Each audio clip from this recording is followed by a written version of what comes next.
Hi, Laufey. It's so wonderful to have you on the show, and congratulations on getting the Order of the Falcon Award, which is Iceland's highest national honor. I mean, that's It's wild. Did you feel like I am really a hometown hero? Oh my God. I didn't know, but it definitely felt very cool. Like it's something I've always known of growing up, and I kind of thought it was for older people. And so I was really definitely very, very honored. And I think for so much of my life growing up, because I'm half Chinese and I always felt like a little bit of an oddball growing up in Iceland, getting something like that kind of recognition, and also just feeling the genuine flow of love from Icelanders has made me feel so so much more seen and happy. And I don't know, I feel like I've been able to heal my relationship with growing up in Iceland after that. I'm sad that it took a music career to get there, but I'm really, yeah, it's a special honor for sure. Well, I got the key to the city in Olympia, Washington, which is kind of the town that my band started. So That's cool. Bikini Hill got the key to the city. And I had a similar experience because the mayor actually came and apologized to us at the ceremony and was like, we didn't support you. We didn't acknowledge all the stuff you were doing. And, you brought Olympia a lot of pride. And I didn't realize how healing that was, because we were like young kids trying to start clubs, and like constantly the cops were shutting us down, and it was like, Right. but very different. Very not the same.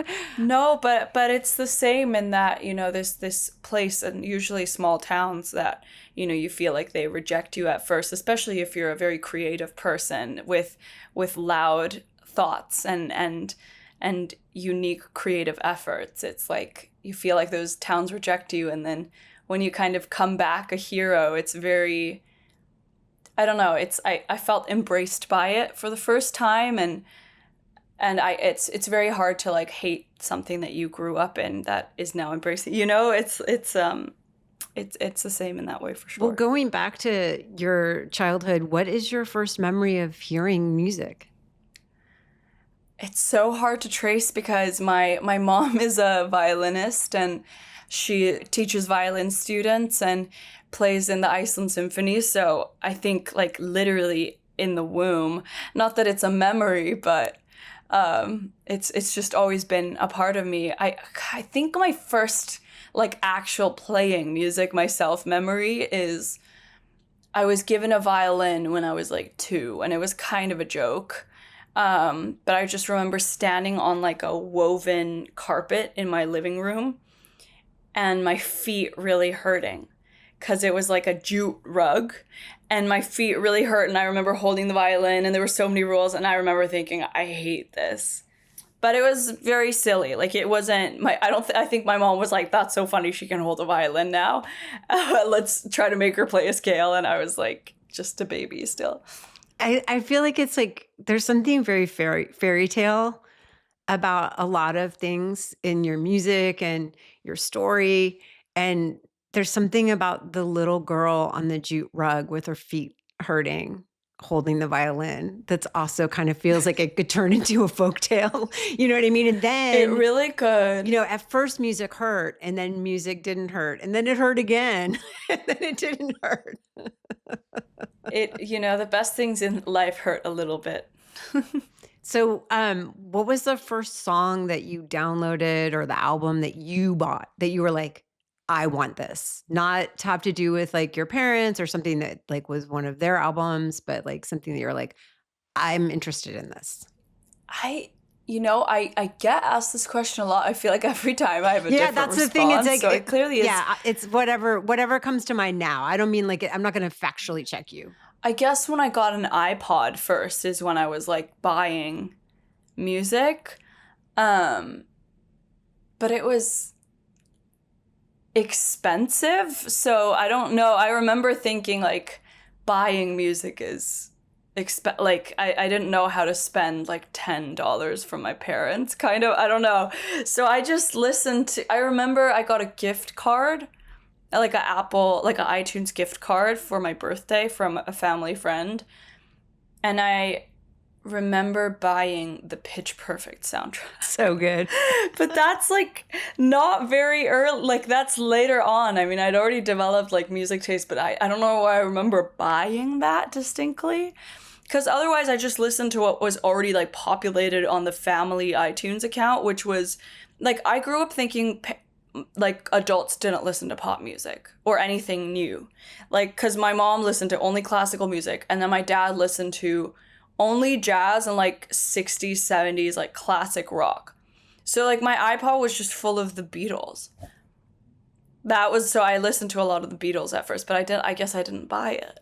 So then when you had your own little Apple card, you're like, I'm going to get the Pitch Perfect soundtrack.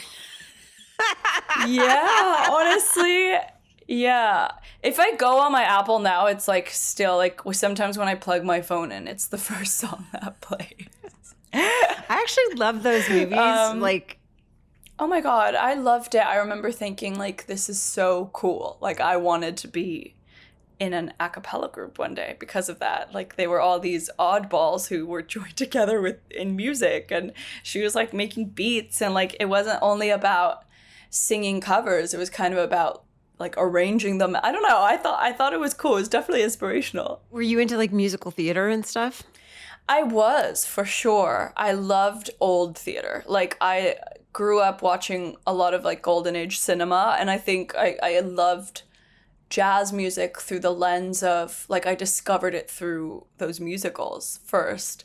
So I loved anything like composed by Gershwin or Irving Berlin or Cole Porter, like the kind of the old musicals I was obsessed with.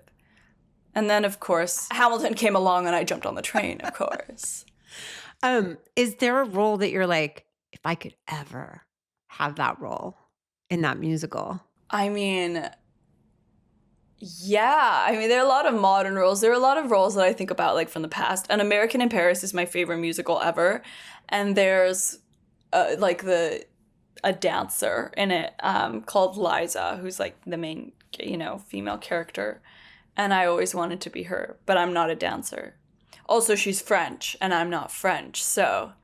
But, I mean, you already got like the biggest right? award in Iceland. I think maybe you could learn to dance and speak French. I have a feeling it's in like you. On point. I'll do anything for an American Paris, honestly.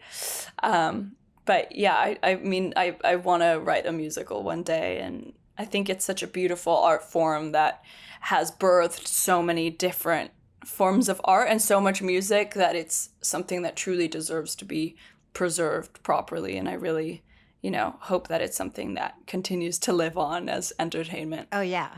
I'm really into going to like junior high productions of like Annie Jr. or like My Fair Lady Jr. Like they have this whole thing where everything's junior. Because like they can't and they just like cut the sex scenes. Yeah, they cut all the sex scenes and they make it like short enough for kids. And I'm just like really into like going in and being like, oh, they took out the really bad Miss Hannigan part because that was like too racy. But you've talked about how like you had like a really kind of rigorous lifestyle, like goal driven up until you were about 20. And I'm wondering, like, was there a fork in the road where you're like, I'm going to change things up. I can't have this rigorous lifestyle? Yeah, I think I moved to Boston when I was 19 to go to Berkeley.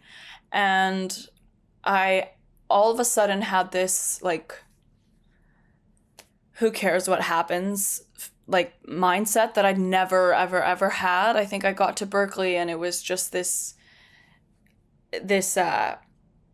almost like incubator. That's a weird word to use for it, but like, people see it as a school. I saw it genuinely just as a nest for people to experiment. And like, people don't say that often about Berkeley, but coming from a very strict classical background, I got to Berkeley and everyone was like making their own music and they were kind of all of a sudden the coolest musician to me was not the one who could play the piece the best, the music written on the paper. It was the best creator. It was the person writing the best song and, you know, creating their own world around it. So I think I just became inspired by all these kids who were coming from all over the place and just really just charging on and not thinking too much about musical rules. I was so caught up with what my teacher would say or what my mom would say, who's also was a teacher of mine. And at Berkeley, it seemed like everyone was like they cared a whole lot more about what they had to say and what their opinions were on their own music. And I thought that was really cool. So I think that was probably the biggest one, just getting to be, I also was living alone for the first time. And I was like, I need to live. And I hadn't lived throughout high school because my primary focus was to get to a university abroad and kind of make it out of little Iceland. And I'd done it. And I all of a sudden was like, okay, I have nothing to lose. I have these 4 years to absolutely just try my best. And if it doesn't work out, it doesn't work out. And yeah, it's one of the very few things that I said I was going to do, and it actually worked out. I mean, I'm kind of shocked every single day. But yeah, I think the fork in the road was also that I just stopped seeing music in boxes, and the genre divides became a little bit looser to me. Like when I was growing up, classical music existed in one space, and then jazz music existed in another space, and then pop music existed in another space. Like everything, all the genres existed in their own worlds with their own people and their own, you know, musicians or even style. Like even like in my brain, the way that people dressed and acted in these different boxes were different. And I got to Berkeley and everything was mushed up. You know, there were kids who grew up playing classical who were doing jazz or doing pop, or it was cool. It was just a mix. And I think that was like the greatest thing for me to see, because I could start writing for the first time without trying to follow the rules of some sort of style. Like I all of a sudden didn't have to declare that I was a classical musician or a jazz musician or a pop musician. I was just a musician.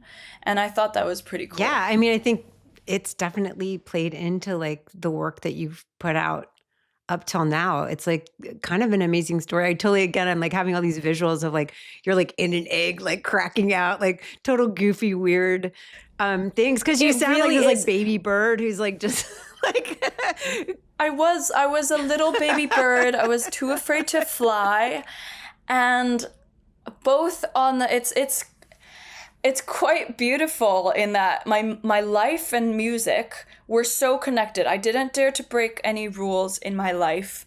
I didn't really want to drink. I didn't want to date. I didn't want to break the rules that the world had set for young women, kind of. And then the same with music. I followed all the musical rules. I did all the scales. I did the practicing. I learned the music on the page really well. And then at like 19, 20, I just decided to break the rules both in life, which led me to have the bravery to break the rules in music. Or it was the music first and then the life. But I don't know what came first, but all I know is that my life kind of started then. And it was really like I had things to write about, and I had experiences that I think just made me just a better musician and a better person. Yeah. So I always, anytime I see classical kids, I'm like, you go break the rules, like go get drunk. I mean, you know, take that with a grain of salt, but you know, I think I would have had a lot more fun with life and opened up if I would have just allowed myself to break a rule or two. Yeah. I mean, I'm completely untrained, and I mean, everything that I've done has been, I mean, I've had vocal lessons and stuff so that I can like keep my voice together, but I never knew the rules to break them. But still, there are rules. Like in punk rock, it was like, okay, you know, there's like, don't, you know, be too showy in terms of like, you know, it was more like wear your street clothes with a twist, you know, right? Like it's rock music.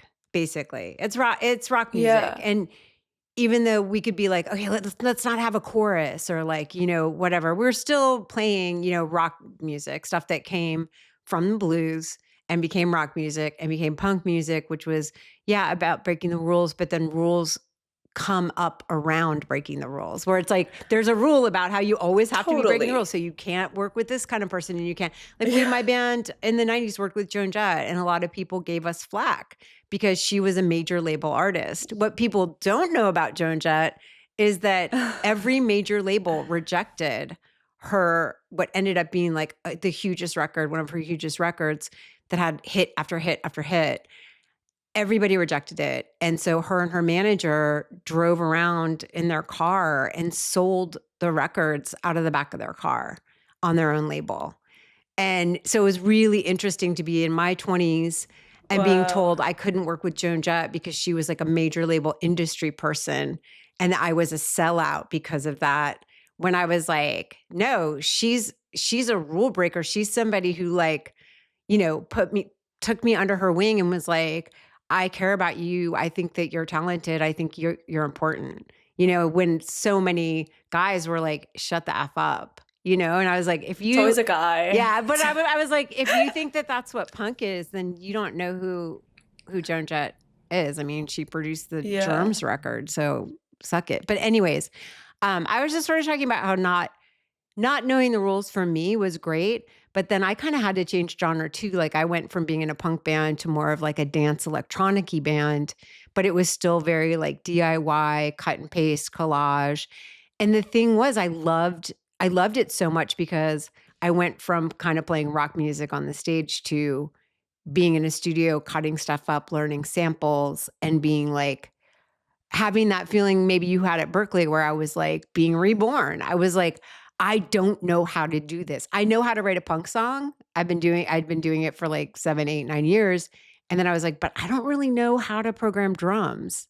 So it felt, and then watching through the eyes of one of my bandmates who'd never been in a band before, as they started touring for the first time and all that stuff, it just made things feel really brand new, So I think even if you're not taught, you can go through that same kind of metamorphosis. For sure. Well, the thing about learning music growing up is like, I totally thought that I knew everything about music, And every single day, I swear, I feel like I know less now. Like, and not because I'm forgetting things, but because I'm being introduced to things that I don't know. It's like, and even within my own instrument, I mean, I grew up playing piano. Like from the age of 4 to 16, I did like competitive pre-professional classical piano.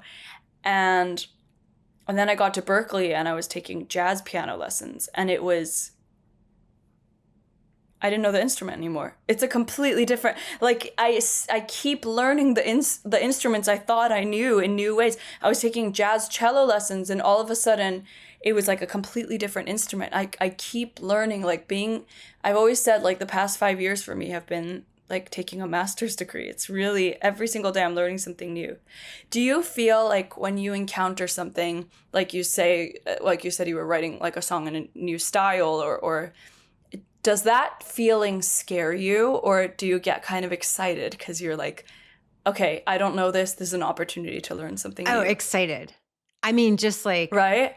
Yeah. I mean, the feeling of like, I used to work on tape because it was like before... That's how old I am. It was before nonlinear recording, like Pro Tools. We're all back to tape. I know. We're all back to tape. But we were using like a 1/4-inch, 8-track in a basement. And I would just go in there every day and be like making loops and, using the sampler and then laying down the sample line and then like adding drums to it and adding, whatever I could find, like a recorder, like anything I could find to use to make music. Taking, clapping into something and then putting tons of reverb on it and scattering it all over the place. Like it was just so exciting. And so, and so new also because I went from being in a band that pretty much like we, wrote on the road. Like we would have a couple songs that didn't have words, and then I would just make up Wow. different words every night. And then by the end of the tour, we would know all of the songs really well. And then we'd go That's in and in amazing. like 3 or 4 days record the whole album. Don't recommend that. I really wish we But would have. that's punk rock. I Like, know, I but wish I could do that. I would, and I mean, I wish that I had more time. I mean, when we did a record for that took, was we had 3 days to make a single. I was like, this is the most luxurious spa I've ever been to. This is amazing. And now, I wouldn't, that's I spend a what. long time on albums. And I think that, do you use a mixture of like home recording and then going into a studio?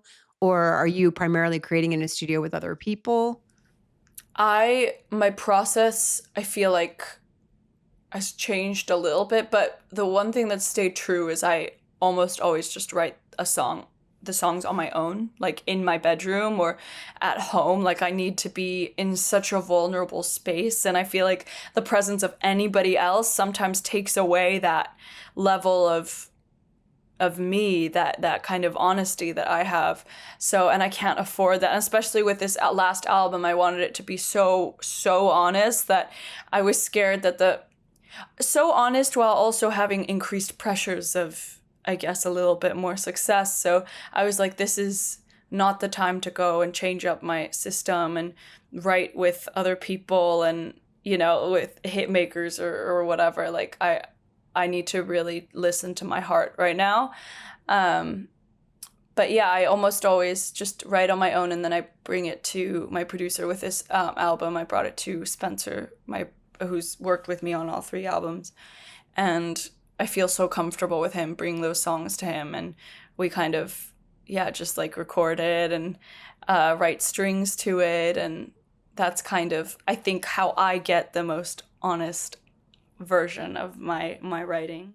Thanks for sharing that, because I was wondering how you made all this stuff, and I was like, I love the position that you took of like, I have to make the initial thing by myself. You know what I mean? And it's yours. And there is something really, Yeah. there's so many great kind of overall concepts to A Matter of Time. And there's this one thing you said in an interview, and it doesn't matter if you don't remember and you don't feel this way anymore. I just thought it was so beautiful. I was like repeating it to friends. I was like, isn't this absolutely gorgeous? You were like, you said something about how it's the sound of when Cinderella's running away from the castle. It's the sound of her heartbeat. Yeah. And I should re-say that because I do have it written down. So I'm just looking to see. Okay, here it is. I want to say it correctly. The moment when Cinderella finds out it's struck midnight and she's running, the heartbeat that she has, that's the album. Dude, Yeah. that's so awesome. It's so beautiful. And there's so many like kind of fairy tales. And then there's like Laufey. Is it called Laufey Days? Oh, a very Laufey day. A very It's, Laufey yeah. Day. And it's like part of the idea is that you help people who are, fans of your music, like romanticize their lives. And you have a song called Snow White, which the lyrics are totally fire and I absolutely love. And you have Castle in you. Hollywood. And there's just so many cool I love fairy tales, folk tales, like all that kind of stuff. I'm a Rumpelstiltskin girl. I love Rumpelstiltskin. Yeah. I love the Hell idea of yeah. turning straw into gold. I talk about it a lot. He is very controversial because he was trying to steal a child.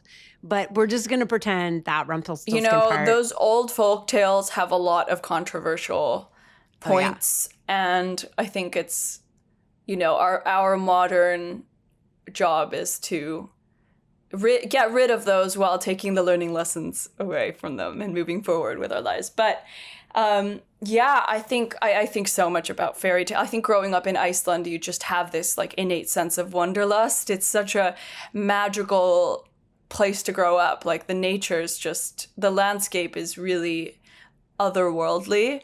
And also because it is such an isolated little island in the middle of nowhere, you kind of become a dreamer. And I think fairy tales, for me, those stories were all my escape. And I think also my access to being a little rule breaker or access to those stories. Like I was afraid of going on a date or having a crush, but through the lens of a, Cinderella or something, I could kind of live out those stories in a way. But I really wanted A Matter of Time to feel like fairy tale gone wrong a little bit, and kind of like a honest fairy tale, because I think growing up I felt like falling in love would be this fairy tale thing, and as much as it is at times, it also follows, there are a lot of questions that follow, a lot of anxieties, a lot of questions about life. I feel like falling in love with somebody unveils so much about yourself. Like, I've never learned more about myself than I have falling in love for the first time. I've never been quite so anxious or questioned, who I am, but when you are bearing yourself to a person, at one point, there's nothing you can hold back from them anymore. Like, everything comes out eventually, and that's kind of what A Matter of Time is. And it, starts quite prim and exactly what you'd expect from like a fairy tale movie, and then it just unravels and gets more anxious and more anxious, and then the end, like in Sabotage, it's just like I took all the sounds of the album and just tossed them at each other, and wanted to kind of break this expectation of what people want from me or expect from me, because even though I may present to the world as this very square girl or this very like prim person, I'm certainly not, and I can only guess that Cinderella or Snow White, these princesses, were the same way. We idolize them as these very kind of perfect figures, but at the end of the day, Cinderella still had to run home before midnight, and her heart was probably beating really fast, and she was probably freaking the fuck out. And that's kind of what it feels like to be a young woman in love, Oh, definitely. I have a bunch of sayings and fairy tales and folk tales that I come back to a lot, like the tortoise and the hare, or like I always like Rapunzel because she had her own apartment and she didn't have to have anybody come visit her unless she put her hair down. And, Right. like I just took these little parts as a kid. Like I was like, she's so cool. She gets to live in that castle. Like I think I was supposed to see her as isolated and sad and waiting for her prince, but I always just hung my hat on that part of like, ooh, what if I lived in a tower and nobody could get to me? She's a castle. Yeah, exactly. Yeah, and I was like, and nobody could bother me. And she's like really long hair, and it's so sick. Like no one's telling her to cut it. I know. But do you have one that you come back to where you're like, that's me, or like that's a thing that something comes up in my life and I'm like, not what would Cinderella do? What would Rapunzel do? But like what would or even like, it could be a folk tale, it could be a saying, like a cliche, like cross that bridge when I come to it. Yeah, it's there's something on the tip of my tongue. I'm like, Yeah, what is it? Like, You'll who do think of I? it. I'll think of it. I go back a lot to, there's this one about this girl whose mom makes her go out in the snow to find strawberries. Uh-huh. And it's like her stepmom or something who hates her because they're always like really like the women are really mean and the dad's just not there, and that's okay, which obviously we need to change that. But it's Dad's like never there. You have to go out in a paper dress and get these strawberries, and then she goes out and she's like, I'm gonna die out here, obviously.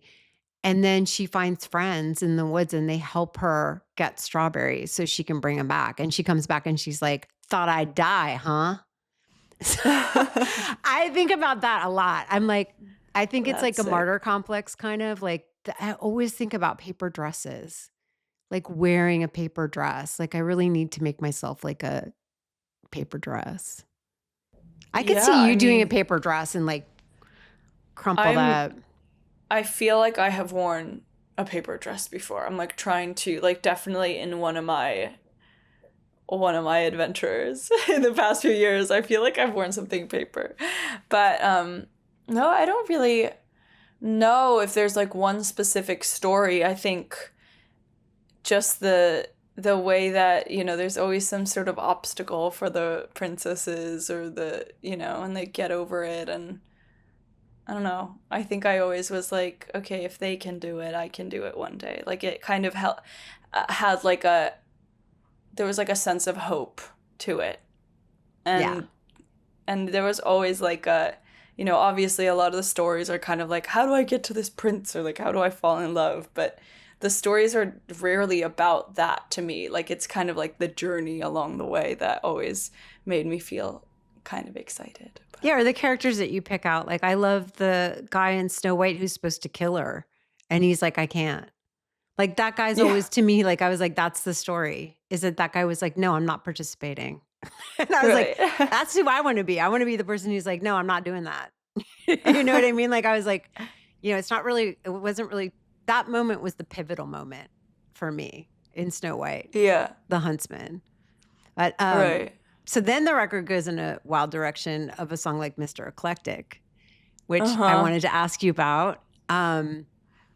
You kind of describe a certain kind of person. Like in my generation, Mr. Eclectic would have had like a William Burroughs book in his back pocket, and he'd be like, oh, let me tune your guitar for you, sweetie. Yeah, I mean, that's kind of still it. Yeah, I'm wondering if you can elaborate on what is Mr. Eclectic wearing these days? Does he have like facial hair? Does he have a man bun? What's his style? He could definitely, I think, like a mustache or something. I could see that. A little bit of facial hair. I think really the song was born out of it's kind of mean, but whatever. They'll be fine. My sister and I were just talking about how so often like guys would come up to us and, in an effort of flirting, sweet efforts of flirting often, kind of overestimate how snobby my sister and I might be, just because we have a background in classical music and we talk about books a lot. But, ultimately, we're not snobby at all. We just grew up playing classical music, but the amounts of times I've had like people come and talk to me and talk about composers and classical music, and I'm like, who do you think you're talking to? Like, you're talking to, like, I know just as much as you about this. I probably know more than you about this. It's just kind of like a funny poke at the type of guy who thinks he's like, very like, has like a paperback in his back pocket and is like, a performative reader, which, performative reading is still reading, but I think it's really funny. Sorry. It's a kind of mean song, and I don't want to get hate, but but it's fine. I mean, it's like we all have to be able. It is a timeless. This Mr. Eclectic is a timeless artifact. I think a lot about the things that are not new, that the type of men that have been around for centuries, and the kind of know-it-all man who talks a lot about like literature and poetry and art and books and stuff is just so funny to me as a way to like impress women. And like, I'm sure it works on a lot of women and that's great. But like for me and my twin sister, we're just like giggling because I think people think that that's what we want to hear often. And I'm like, no, I want to talk about what's viral on social media, right? You're like, I've been doing the TikTok challenge. I'm like, what about this viral? Yeah, what about this TikTok dance? Have you seen this new like yogurt recipe? That everyone's making. Yeah, I didn't. That my Mr. Eclectic was more like, oh, is your boyfriend in the band? Like when I'm like walking in, or they know I'm in the band, and like it's immediately like. They assume I hate them because like I'm a feminist, and so it's like, well, I know you hate me because you're in an all-female band, yeah. And it's like, I mean, I wasn't even in an all-female band. Like there was a guy in Bikini Kill, and like it would be like, oh well, they would have this really negative attitude towards us because they would assume that we hated them, and we're like, you don't know what feminism is then, because it's just a part of like worldwide equality. It's not just about feminism. It's about like ending like racism and like classism and, challenging capitalism. It's not about just like, we hate men. Like it's about like, I don't even care. It's like, you're not my audience. You know what I mean? Just like work the soundboard. Yeah. Work the soundboard is so funny. I swear to God, the amount of, especially when I was playing like my first round of shows, and it was like, they really like, it was one of those tropes that rings true. Like, there were a lot of people who thought I just knew nothing about what kind of sound I wanted. And like, I remember I very rarely use reverb, increasingly now as a tool, but like in my first round of shows, I hated reverb. I didn't want any reverb. And I like had like a fight with a sound guy one time because he was like, I told him no reverb, and he was like, "Are you sure, honey?" And I was like, "Yeah." And then I was singing and sound checking, and I could just like hear it start to creep in, and I just stopped, and I was like, I can hear the reverb. Not all sound guys. I love everyone I work with now, but it's definitely something that is real. You know, if 99% of the snakes bite you, Yeah. then the 1% that doesn't, you're going to kind of like be like, oh, like, you know, looking out. I used to also not use reverb, which is something we have in common. You know, we like to serve it real. Yeah. Because I thought reverb was like putting pantyhose on my voice, and I wanted people to hear like. I feel the same way. Like honestly, it felt like skin color tights. I'm like, you can still see my legs. Like it's just like a scar from shaving that is like that you can't see, but it's like a little shiny, and it ultimately it isn't cute. Like, and I can tell. I mean, I wanted you to hear cellulite in my voice. You know what I mean? Like I wanted to be like people to hear that's a real person. That is a real person singing stuff. And it's not just, you know, it's not meant to be pretty or poppy or whatever. And I think maybe for you, it was more, and stop me if I'm wrong, but I'm curious if it was more like, you know, you're a really amazing vocalist. And it's like, I want you to hear what I can do. I don't need that as a crutch. I don't need that like, you know, auto-tune. I don't need auto-tune. I don't need reverb. I want you to hear my instrument. Yeah, I think I didn't even know all these options were available when I started. I didn't know that there was auto-tune, that you could have auto-tune in your microphone. Like I didn't know that you could have any type of reverb or filters or anything. Like genuinely, I didn't know that was a possibility. Like I thought that everybody singing in the microphone was just their sound.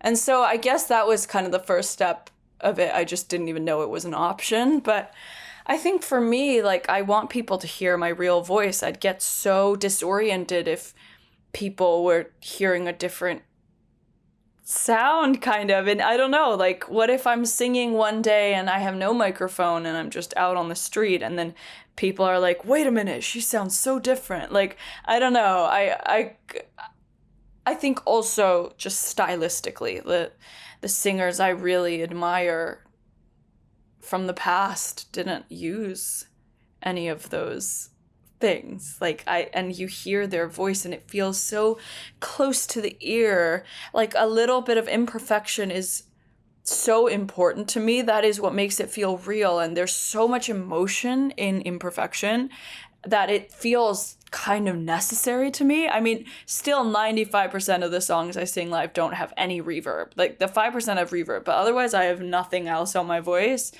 And it is so imperative to me that people are getting a real unfiltered version of my voice, because that is the voice that wrote these songs. That's the voice that is having these thoughts.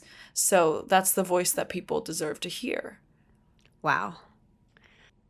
And I don't think this is with everyone. Like there are a lot of singers that stylistically need the like as a part of their performance and as a part of their style, and that is amazing too.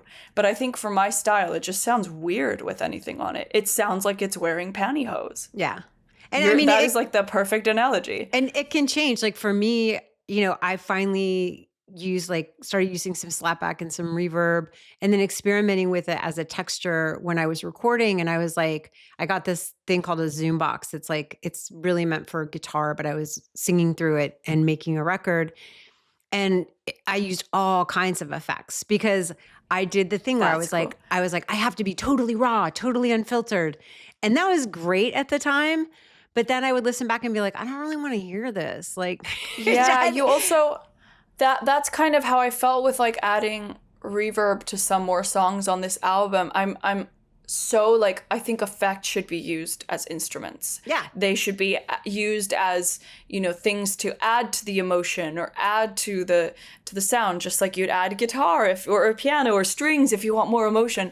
I don't think it should be like necessarily like it should be a choice, a musical choice, Yeah. Or like, I want this vocal to be more about the quality of the sound and less about the lyrics. Like I did songs that Yeah. had so much distortion, you couldn't tell what the lyrics were.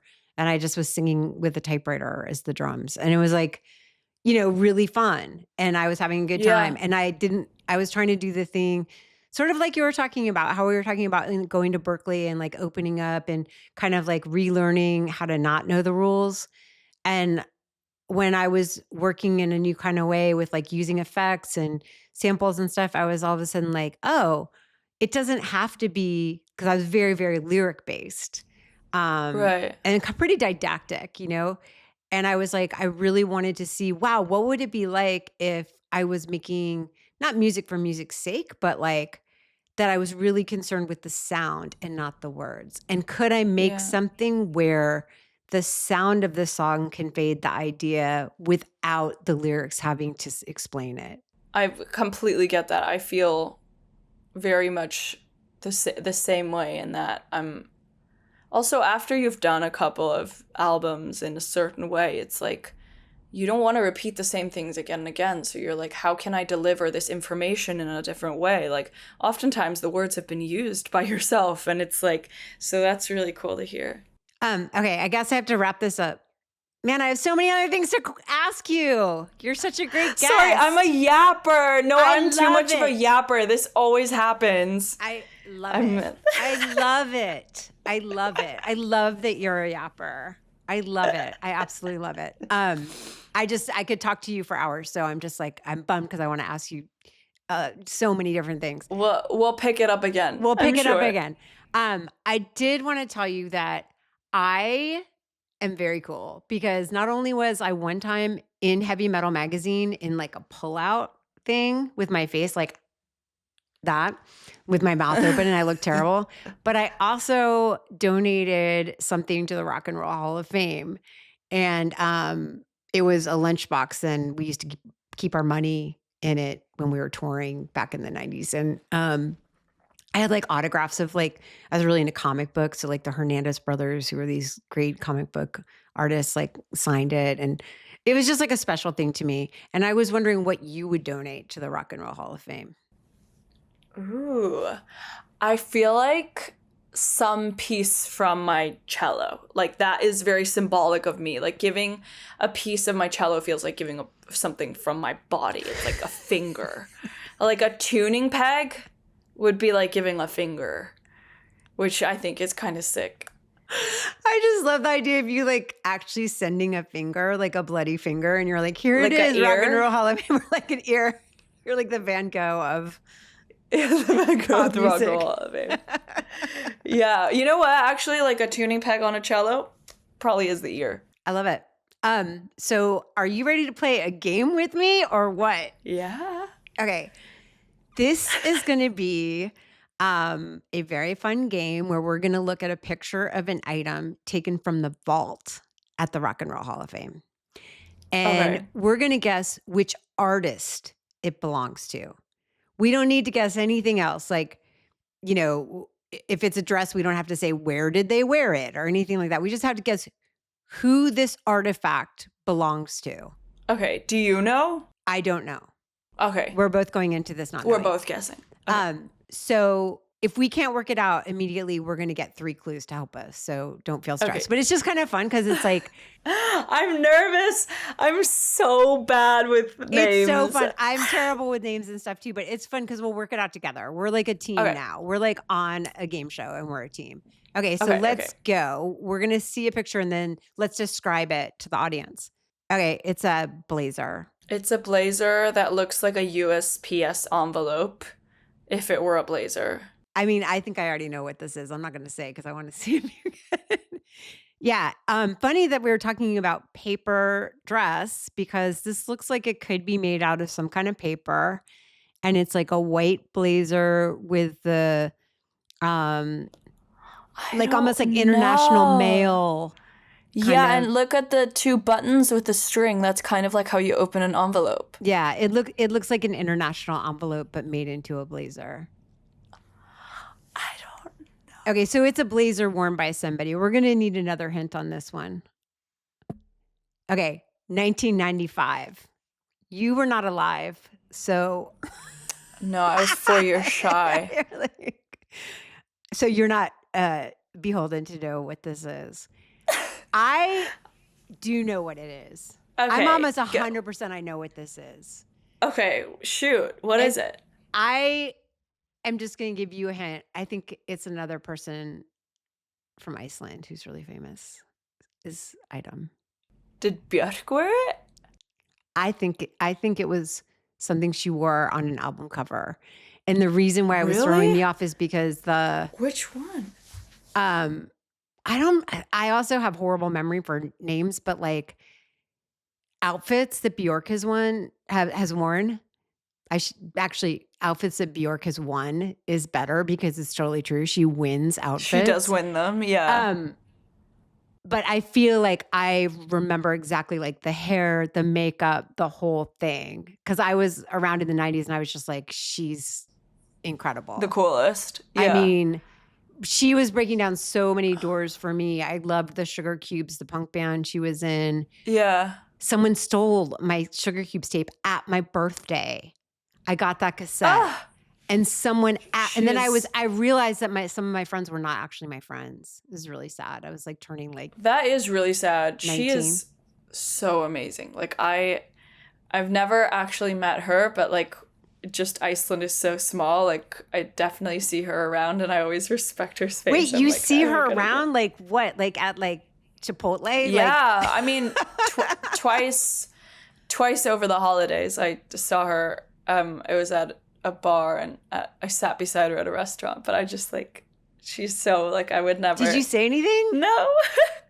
I would never like want to go into her space. She's so like, I want her to, that is my ultimate sign of respect. I'm just let her be. No, I saw her outside a movie theater and there's no way. Yeah, she's still that girl. Like she's still that bitch for sure.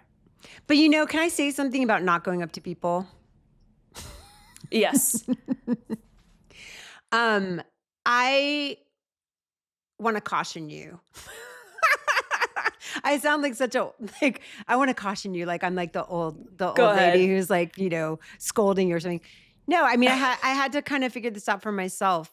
That if you don't sometimes take this, like sit, like you're at a dinner party or something, right? And Bjork's there. And it's like you and Bjork are like the two singers who are there, right? The two like musician, singers who are there. And the other people are like business people or like whatever. I'm probably really cool, interesting artists, whoever. But there's a seat empty next to Bjork and you don't take it. The person who's going to take it could be a super fan who annoys her all night. Instead of a hi, you're amazing, bye. Instead of you who would be like, oh, how did you do this on this record? Or I'm working on this now. What do you know what I mean? Like you would have so much to talk about. Or like, remember that one summer in Iceland when, all the lights went out? I'm just saying like sometimes it really is special to be, you know what I mean? You could take the spot of somebody very annoying. I feel so dumb being like, hi, I'm Laufey, I'm a singer. She might be like, oh my God. That's the funny one is when you go up and they're like, and they know who you are and they're like super psyched you walked over. So I'm just saying. Oh, I'm like genuinely so in awe of her. She's so cool. And like, even though our music is so incredibly different, I mean, she has some amazing jazz records, like truly, like her takes on jazz standards are so unique. And her first album, Glinglow, is like one of my favorite albums ever, and I grew up listening to it, and it like is jazz. It's with a jazz trio, and is like, yeah. But the way that she has like crossed genres and broken down walls between genres and just been ultimately herself while also introducing Iceland to the world, like, has actually, you know, done so much for me as a musician. It's really like every single time I mention I'm from Iceland to someone, they're like, wow, like Björk, like, do you like Björk is also from Iceland. There's so many musicians from Iceland, and I'm like, that's so beautiful that she's like created that road for Iceland to even be talked about in that way, in an artistic way.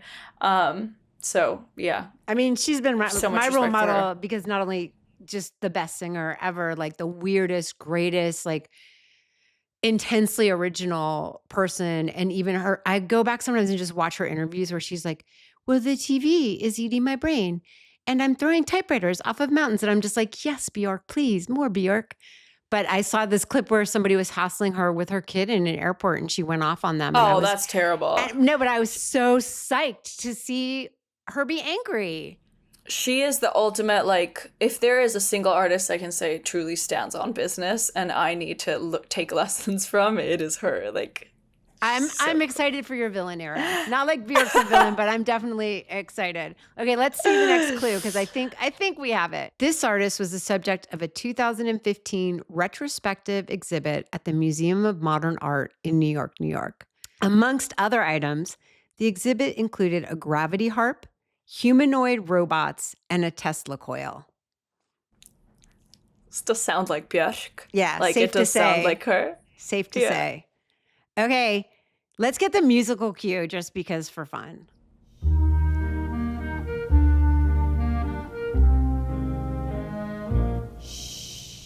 Yeah. You're right. I'm letting you say her name because I can't say it correctly. Because everyone Americans are like Björk. Björk, yeah. Björk. Björk. Yeah. Björk. You see, people have a hard time saying Laufey, and I'm like, actually, if you say Björk, the way that it's meant to be pronounced, it's actually might be harder. Yeah. I think but you're I right. always, yeah. I'm going to have to look up what album it is because I feel like it just has the top of it. Yeah, you know that you have a very acute eye. Well, you know. Or maybe I don't. You weren't even born, you know what I mean? Like I was at the time when all of her records were coming out. Like I was just like, what's she going to wear on this one? What's she going to, you know, right. Not only is she, you know, totally technologically transformative, like musically innovative, her fashion stuff was just fantastic. And like people made fun of her and she was just having a good time. Like, I don't know. There's a magic in being made fun of, I've discovered. I think it's cool that you're not like, I grew up in a time period where there was still this like really hedonistic thing where it's like, if you're in music, you have to be like wasted and blah, blah, blah, blah. And I was like, but I want to put on a really good show and I want to be present for it. Like, why would I like get wasted and like trash my voice? And you know what I mean? Like, I feel like finally, people are starting to be like, yeah, that's not the era we're in anymore of the hedonistic rock star. Like you can care about the world and you can make music and you can have fun, but it doesn't have to be about, you know, being wasted all the time or I honestly, like, I wish I could drink. I like go on tour and I'm just like, I can't have any alcohol or else my performance will go downhill. Like it is an immediate effect. It is mostly because when I get drunk, I talk a lot and then I lose my voice. It's not necessarily the alcohol, it's the effects of the alcohol. Do you become incredibly nice when you drink? Like where you're like, let me hold your coat. I'm always incredibly nice. So yeah, I think so. For sure. I think being drunk just like kind of zooms in on who you are a little bit or parts of you. So yeah, I get really, really nice and then I get anxious. Yeah. Well, then you wake up the next day and you're like, who did I promise I would help last night? Because I'm always like, yeah, I'll help you move. I don't drink anymore because I was like literally waking up and like having to help people move who I just met. Like I was like, just I'll totally drive them to the airport. I'll pay your benefit. I'll drive you to the airport. It's been wonderful talking to you, and I really hope we meet again. And I want to see you I'm live sure. so badly and hear Whenever. that voice, hashtag your voice, My live voice, in no person. effects. No effects. Use any effects you want. I think you're gonna. I think you're someone who's gonna go through many permutations, and I think so too. Who knows? Maybe the next album will be full of autotune. It's going to be like Skinny Puppy. It's going to be just distortion. It's going to be like Ministry, like Trent Reznor, Nine Inch Nails. That's what I'm waiting for. Me too.